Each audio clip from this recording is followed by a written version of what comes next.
లోకంలో 3 రకాలైన మనుషులుంటారు. కృతజ్ఞత అన్నెసెసరీ, కృతజ్ఞత అవసరం లేదు అనే వాళ్ళు ఉన్నారు. కృతజ్ఞత హిపోక్రైట్స్, వేషధారణతో చెప్పే వాళ్ళు ఉన్నారు. కృతజ్ఞత నిజంగా తెలిపే వాళ్ళు ఉన్నారు. ఈ రోజుల్లో బర్త్డేస్, యానివర్సరీస్, వివాహాలు జరిగినప్పుడు, ఉద్యోగాలు వచ్చినప్పుడు, దేవుడు అనారోగ్యం నుంచి ఆరోగ్యం ఇచ్చినప్పుడు, వ్యాపారంలో దీవించినప్పుడు కృతజ్ఞతలు తెలుపుతూ ఉంటాం. అయితే పైన చెప్పిన ఆ 3 గుంపుల్లో మీరు ఏ గుంపులో ఉన్నారు?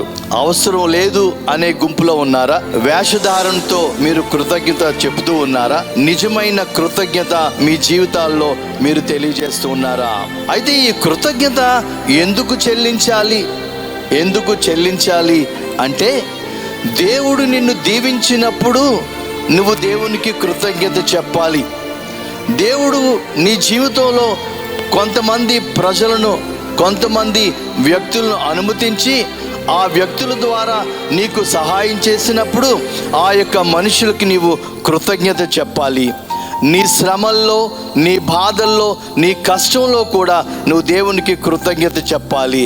అంతేకాదు, దేవుడు నీకిచ్చిన ఆ రక్షణను బట్టి, ఆయన చేసిన ఆ రక్షణ కార్యం, నీకోసం శిలువలో మరణించి తిరిగి లేచినందుకు ఆయనకి నువ్వు కృతజ్ఞతలు చెప్పాలి.